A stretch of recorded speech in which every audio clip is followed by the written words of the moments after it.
প্রথম কথা আমি ওসমান হাদির মৃত্যুকে এক ধরনের লস মনে করি, আনটাইমলি মনে করি, নিষ্ঠুর মনে করি, এবং তাকে গুলি করে পালিয়ে যে যারা যেতে পেরেছে ব্রড ডেলাইটে গুলি করে, সেইটাকে আমি তাকে ধরতে না পারার জন্য আমি আসলে সরকারকেও দায়ী করি। ব্রড ডেলাইটে গুলি করে একজন পালিয়ে যাবে, তাকে সরকার এখনো ধরতে পারে নাই, সে কোথায় পালিয়ে গেছে আমরা তা জানি না, এটার জন্য আমি সরকারকে দায়ী করি। আমি আসলে আপনার মন্তব্য শুনতে চাই মঞ্জু ভাই, এবং একই বিষয়ে আমি ডক্টর সায়ন্তকেও শুনতে চাই। জনাব খালিদ মহিউদ্দিন, আপনাকে ধন্যবাদ। আসলে তো ঠিক আপনার এই শোতে যখন ঢুকবো আমার শরীরটা ভালো না গত কয়েকদিন থেকে। যখনই ঢুকবো সেই মুহূর্তেই আমার কাছে খুবই অথেন্টিক এবং গুরুত্বপূর্ণ জায়গা থেকে ফোনে সেই দুঃসংবাদটা জানানো হলো। আপনি তো জানেন যে আমরা গত কয়েকদিন থেকে আমরা খুবই বেদনাহত ছিলাম, এবং আমরা কি যে সময় পার করেছি, মানে গত কয়েকটা দিন নানা স্তরের পর স্তর, ঢাকা মেডিকেল কলেজ থেকে আপনার এভার কেয়ার হসপিটাল থেকে সিঙ্গাপুর, সিঙ্গাপুর থেকে গত মানে কয়েকদিন থেকে আমরা ভাবছিলাম যে তাকে কোনোভাবে সেভ করার জন্য আরো কোনো বেটার মানে সেন্টারে নেওয়া যায় কিনা। মানে বিশ্বাস করেন, আমরা মানে চোখের সামনে দিয়ে এরকম একটা ঘটনা, যার উপরে ঝুঁকি ছিল, যাকে হত্যা করার জন্য হুমকি দেওয়া হয়েছে, সেটা সবাই জানে, সরকার জানে, রাষ্ট্র জানে, মিডিয়া জানে, আইন শৃঙ্খলা রক্ষাকারী বাহিনী জানে। এই সব কিছুর সামনে তাকে গুলি করা হলো।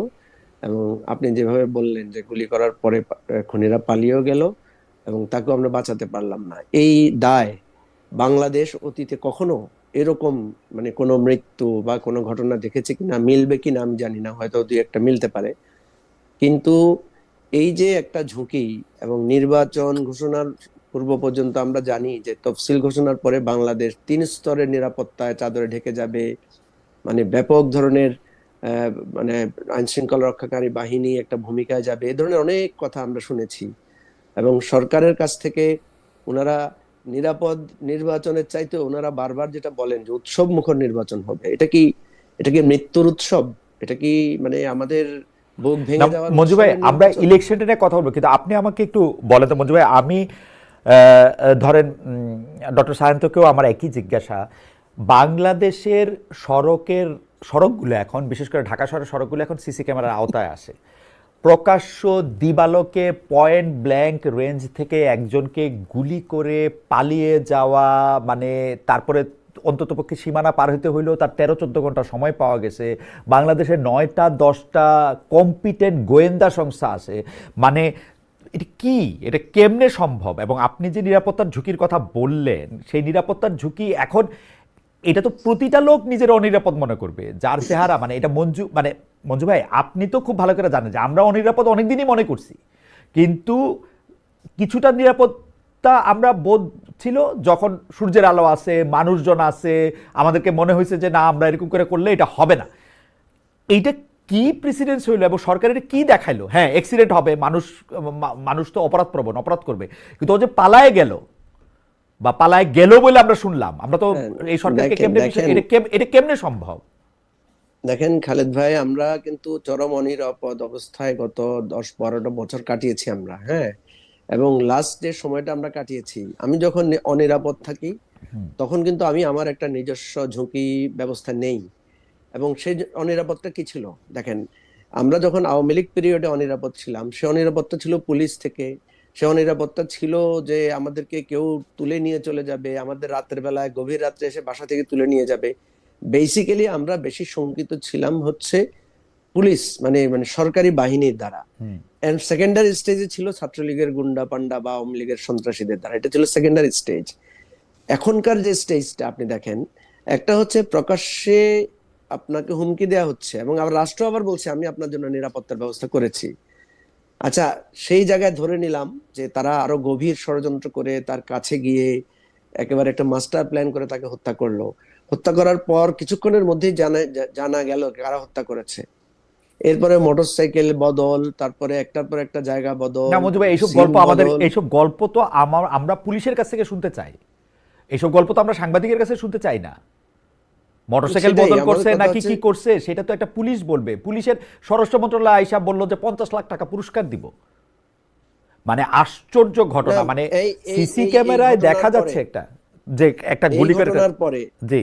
এই ঘটনার পরে বাংলাদেশের গোয়েন্দা, বাংলাদেশের পুলিশ ব্যবস্থা নাই, এটা ডিক্লেয়ার করা হোক, আমরা আমাদের নিরাপত্তা নিয়ে চলবো। খালেদ ভাই, আমরা কিন্তু মানে বাংলাদেশের মানুষ তো এমনি জান হাতে নিয়েই চলে, ধরেন আমাদের সড়ক নিরাপত্তা কি আছে বলেন? আমরা তো এবং কেউ সরকার সরকার তখন বললো যে আপনাদের যারা প্রার্থী আছেন আপনারা, আপনাদেরকে একটা করে পিস্তল দিয়ে দিবে, আবেদন করলে আপনারা নিরাপত্তা নিয়ে চলবেন, আপনারা একজন আরেকজনের গুলি করতে করতে থাকবেন। এই হচ্ছে সরকারের অবস্থা। সরকার বলুক যে আপনাকে সরকার নাই, আমি আপনার সাথে একমত, সরকার বলুক যে সরকার নাই, এটা ভালো কথা হ্যাঁ, তো, হ্যাঁ, এটা ভালো কথা সরকার তো, বলুক যে সরকার নাই, সরকার এটা বলুক ভালো যে কথা। আপনাদের যার যার নিরাপত্তার দায়িত্ব আপনারা নেবেন। আমরা দিবেন। তো ভাই, আমরা তো সরকারের কাছে এই যে আজকে আজকে 4-5 দিন গেল সবাই বলছে আমাদেরকে মেসেজ করে যে আপনাদের জীবন ঝুঁকিপূর্ণ। আমরা তো জানি সেটা। আরে ভাই, এই ঝুঁকিপূর্ণ জীবন নিয়ে তো আমরা চলছি, এটা নিয়ে আমাদের কোনো আফসোস নাই। কথা হচ্ছে আপনি এটা বলবেন কেন যে 3 স্তরের নিরাপত্তা নিয়েছেন? আপনি এটা প্রত্যাহার করেন ভাই।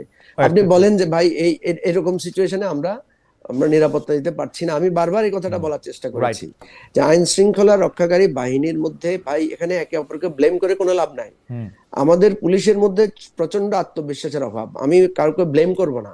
আমি আজকে এত ব্যথিত, আজকে হৃদয়টা এত ভগ্ন, আমি এখানে ক্ষোভও প্রকাশ করার আমি মানে এবং আমার কাছে আপনার যেটা, আমার আমার কাছে যেটা আরো আপত্তিকর সেটা হচ্ছে যে হাদি গুলি করে, হাদিকে গুলি করে ও যখন মানে কি বলে এটাকে জীবন মৃত্যুর সঙ্গে লড়তেছে, তো আর 1 ঘন্টার মধ্যে আমরা দেখতে পেলাম যে দোষারোপের রাজনীতি।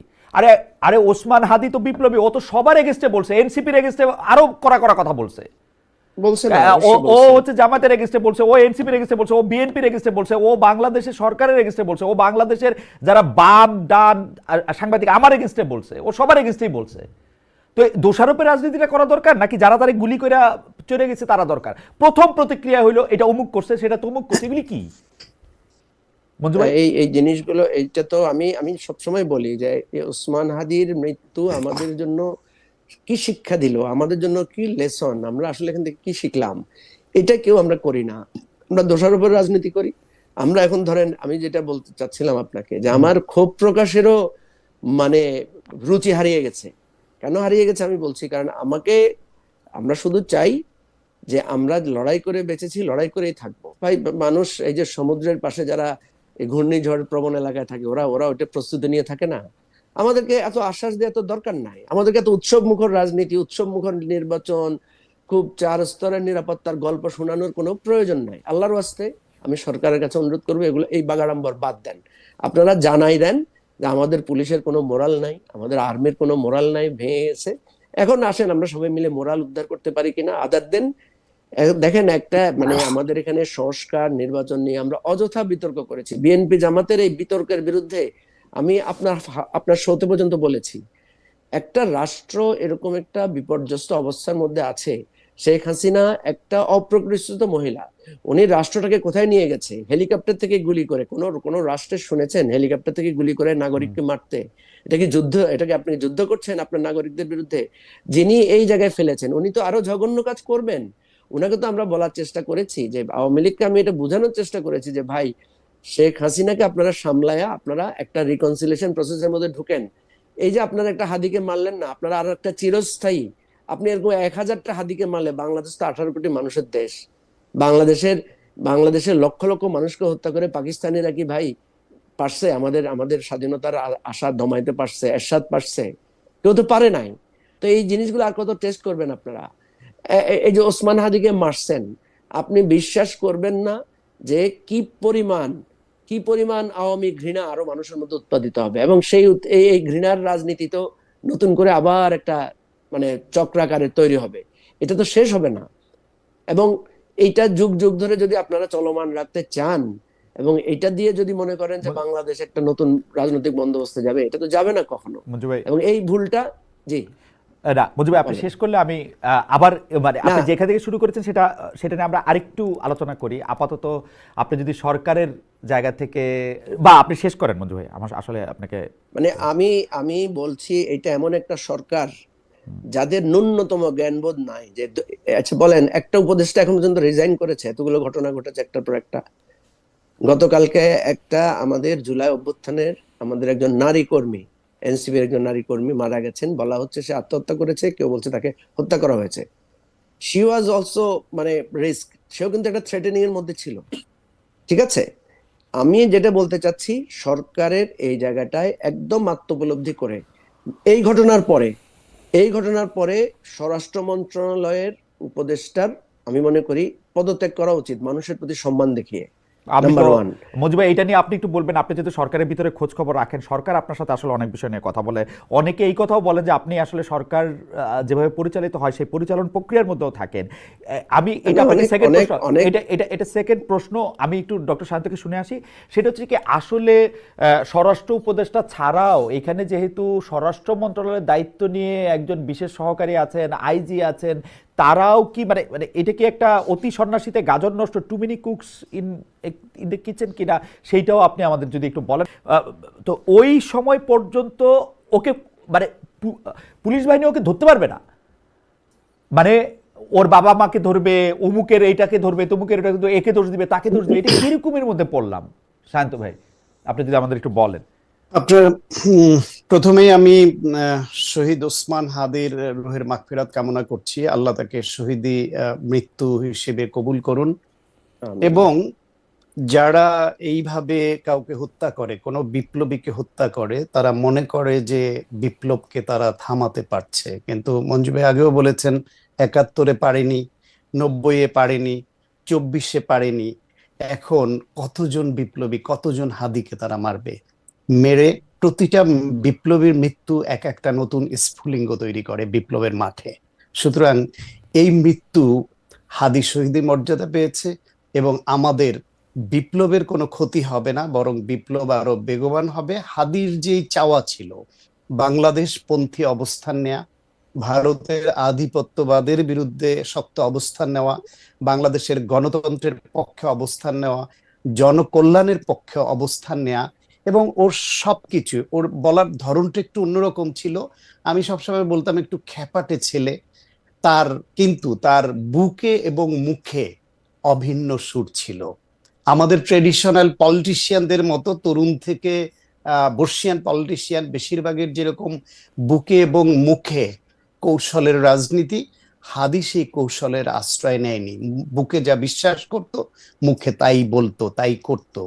সেই ছেলেটাকে এইভাবে মারার পরে সে খুনিদের ধরা গেল না এতদিনে, এবং শোনা যাচ্ছে পালিয়ে গেছে। এবং আমি সাধারণ অর্থে, আমি খুব সাধারণ চিন্তার মানুষ, সাধারণ চিন্তায় যেটুকু বুঝি, সরকারের পরিচালনা, বাহিনীর পরিচালনা অত খুব ভালো বুঝি না আমি, কিন্তু এটুকু বুঝি যে কোনো না কোনো বাহিনীর কোনো না কোনো অংশ জড়িত না হলে এইভাবে খুনি দেশ ছেড়ে বর্ডার ক্রস করে যেতে পারে না। আমাদের বর্ডার যত অরক্ষিতই হোক, এইরকম একটা আলোচিত হত্যার উদ্দেশ্যে গুলির পরে বর্ডার ক্রস করে নির্বিঘ্নে চলে যাবে, সেটা আমাদের কোনো অংশের সহযোগিতা নাই, এটা বিশ্বাস করতে আমি রাজি নই। এখানে এক একজন এক এক রাজনৈতিক উদ্দেশ্যে সরকারের বিরুদ্ধে ক্ষোভ তৈরি হবে বলে কৌশলী হতে পারে, আবার সরকার মনে করতে পারে উস্কে দিচ্ছি। কিন্তু আমি যা বিশ্বাস করি, যা মনে করি, সেটুকু বললাম। এটা হচ্ছে এই পালিয়ে যাওয়ার ঘটনা। তার একটু পেছনে গেলে দেখবেন খালেদ ভাই, এই ঘটনা তো অভাবনীয় ছিল না। হাদিকে তো 30টার বেশি মোবাইল কল থেকে দেশে বিদেশ থেকে হত্যার হুমকি দিয়েছে, তার মা বোনকে, স্ত্রীকে ধর্ষণের হুমকি দিয়েছে। এটা তো একেবারেই সবাই, এই কমপ্লেনটা সরকারের ঊর্ধ্বতন মহলে জানিয়েছিল। তো তার থেকে বড় হলো, আওয়ামী লীগের 16 বছর ধরে যে অবৈধ অস্ত্রের ঝনঝনানি বিভিন্ন জায়গায় দেখেছি। আপনি সাংবাদিক হিসেবে নিশ্চয়ই মনে থাকবে যে দেশের এমন কোন জেলা উপজেলা পাবেন না যেখানে আওয়ামী লীগের নেতাকর্মীরা নিজেদের বিরুদ্ধে অস্ত্র উঁচিয়ে গোলাগুলি করেনি। তার ভিডিও, ছবি সব পাবেন। তাদের সেই অস্ত্রগুলি কোথায় গেছে? নিশ্চয়ই দেশের না, বাইরে কিন্তু অবৈধভাবে ডক্টর পালিয়ে সাহিত্য, অস্ত্র নিয়ে যেতে পারেনি। ডক্টর সাহিত্য, আমি জানি না, মানে আমার কাছে কিন্তু সবসময় মনে হয় যে আওয়ামী লীগের যে অস্ত্রের রাজনীতি, সেটা কোনো আদর্শের রাজনীতি না। তারা কোনো আদর্শের রাজনীতি দিয়ে প্রভাবিত হয় না। তারা হচ্ছে আসলে, আমি তাদের কোনো দল মত আদর্শের লোকও বলতে চাই না, তারা হচ্ছে শুটার, তারা হচ্ছে কিলার। এই শুটার এবং কিলারদের ভাড়া করা, এখন আমি শুনতেছি যার বিরুদ্ধে অভিযোগ তাকে আবার এই সরকারের সময় জামিন করা হয়েছে। মানে জামিন হয় নাই, মানে সাংবাদিকদের জামিন হয় নাই হচ্ছে সহযোগী বইলা খ্যাত সুশীলদের, আর জামিন হয়ে গেছে এরকম শুটারের। হ্যাঁ মানে হয়েছে, এখন তাই তো দেখতে এখন পাচ্ছি। এখন এটা আপনি আর আওয়ামী লীগের দোষ দুইটা দিতে পারেন, উপাদান, এখন এটা আওয়ামী আর লীগের দোষ দিতে পারেন, না কিন্তু না এটা কি না, আওয়ামী লীগের দোষ? আওয়ামী লীগের দোষ, না না না, আওয়ামী লীগের দোষ না। আপনি আমাকে কথাটা আর এক জি মিনিট শেষ জি করতে জি দিলে প্লিজ শেষ করেন, বুঝবেন জি যে প্লিজ আমি শেষ করেন, গোলটা কোথায় জি নিতে চাই। জি জি প্লিজ। তাহলে সেই আওয়ামী লীগের অবৈধ অস্ত্র আছে। হুম এই গণঅভ্যুত্থানের সময় বিভিন্ন থানা লুট হয়েছে, হুম সেই থানা থেকে পুলিশ হেডকোয়ার্টার বলেছে 5,700-র উপরে অস্ত্র লুট হয়েছে, সেগুলো রিকভারির চেষ্টা করেছে। হেডকোয়ার্টারের তথ্য মতে 1300 উপরে অস্ত্র এখনো রিকভার হয় নাই, ফেরত আনা যায় নাই।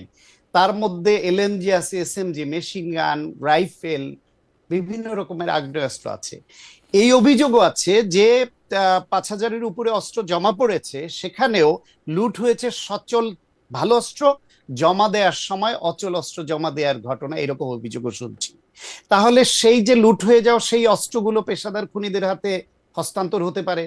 3 নাম্বার হলে এই যে অবৈধ অস্ত্রগুলো চালানোর জন্য পেশাদার খুনি দরকার, যে এইরকম শুটার যে এইভাবে শুট করে এক গুলিতে মেরে ফেলতে পারে, সেই শুটার দরকার।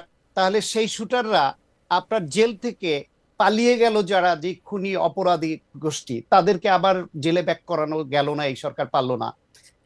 সন্ত্রাসী অপরাধী যারা জেলে ছিল তাদেরকে এই শুটারের মতোই তাদেরকে জামিন দেয়া হলো এইভাবে। তাহলে আপনার অবৈধ অস্ত্র আছে, দীর্ঘদিন ধরে কামাই করা অবৈধ টাকা আছে, পেশাদার খুনিও আছে। তাদের ধরবার জন্য আমরা কোনো অভিযান দেখলাম না। হাদির হত্যাকাণ্ডের পরে বা হত্যার উদ্দেশ্যে গুলির পরে এখন একটা অভিযান শুরু হয়েছে। কেন এই সরকারের যারা বসে আছে তারা কি এতটা বিকলাঙ্গ মস্তিষ্ক নিয়ে ঘোরেন, রাষ্ট্র চালান, যে তাদের মাথায় এটা আসে না যে আমি একটা নির্বাচন করব যেখানে পতিত আওয়ামী লীগ, তাদের হাতে টাকা আছে, অস্ত্র আছে, বিদেশে বসে তাদের সাইকোপ্যাথ নেত্রী অডিও মেসেজ দিচ্ছেন যে করে দেখাও, সেইখানে তারা যে এরকম করতে পারে। একদিকে আওয়ামী লীগ, একদিকে তাদের পোষ্য পেশাদার খুনি, অথবা তারা রাষ্ট্রটাকে ডিস্টেবিলাইজ করতে চায় এবং যে কোনো দুর্ঘটনা যে কোনো সময় ঘটবে। এটা কি এই সরকারের কারো মাথায় ছিল না? এত বোকা মনে করেন? তাহলে তারা করলো না কেন? সক্ষমতার অভাব, চিন্তা শক্তির অভাব, নাকি সদিচ্ছার অভাব? চেয়ারে বসে আছেন, মৌজ মাস্তি করছেন, কিন্তু জনগণ তাদের নিরাপত্তা দিচ্ছেন না। মাঝে মাঝে বলে যে এই রাজনৈতিক নেতাদের প্রার্থীদের নিরাপত্তা দিবে। আপনি কয়জনকে নিরাপত্তা দিবেন? কয়জনকে গানম্যান দিবেন? যেখানে হাজার হাজার অস্ত্র, হাজার হাজার খুনি ঘুরছে, তাদের বিরুদ্ধে অভিযান নাই, পাকড়াও করার ব্যবস্থা নাই, আর আপনি জনে জনে গানম্যান দিয়া তাদেরকে জনসম্পৃক্ততা থেকে দূরে রাখবেন? সেটা কি রাজনীতি? তাহলে এদের দায় নিতে হবে। আর আগেই বলেছি, এই গুলি করার পরে সে পালিয়ে যাওয়া, আবারও আমি উচ্চারণ করি, এজেন্সির সহযোগিতা ছাড়া এইভাবে কোনো খুনি আমার দেশ থেকে যদি বর্ডার ক্রস করে চলে যেতে পারে, তাহলে এই দেশ রাখার দরকার নাই। এই দেশ পাকিস্তানের হাতে দিয়ে দেন, নাহলে ভারতের হাতে দিয়ে দেন, তারপর আমরা অন্য রাষ্ট্রের প্রজা হয়ে থাকি। আমি তো স্বাধীন সার্বভৌম দেশের নাগরিক, আমি তো এই দেশে বুক ফুলিয়ে চলতে চাই, আমি তো এই দেশে নিরাপত্তা নিয়ে চলতে চাই, আমি এই দেশে বাক স্বাধীনতা বলতে চাই, সত্যকে সত্য, মিথ্যাকে মিথ্যা বলতে চাই। আমার বাক স্বাধীনতা কেড়ে নেওয়ার জন্য আপনি এত সিদ্ধহস্ত, আপনি নানান ইউটিউবারের কথায় আপনি ইনফ্লুয়েন্সড হয়ে যাবেন, এরে ধরবেন ওরে ধরবেন, আর খুনি ধরতে পারবেন না আপনি, তারপর বড় বড় কথা বলবেন। আজকে হাদির যে হত্যাকাণ্ড, এই হত্যাকাণ্ডে ওই খুনিদের দায় যতটুকু, তার থেকে অনেক বেশি দায় এই সরকারের।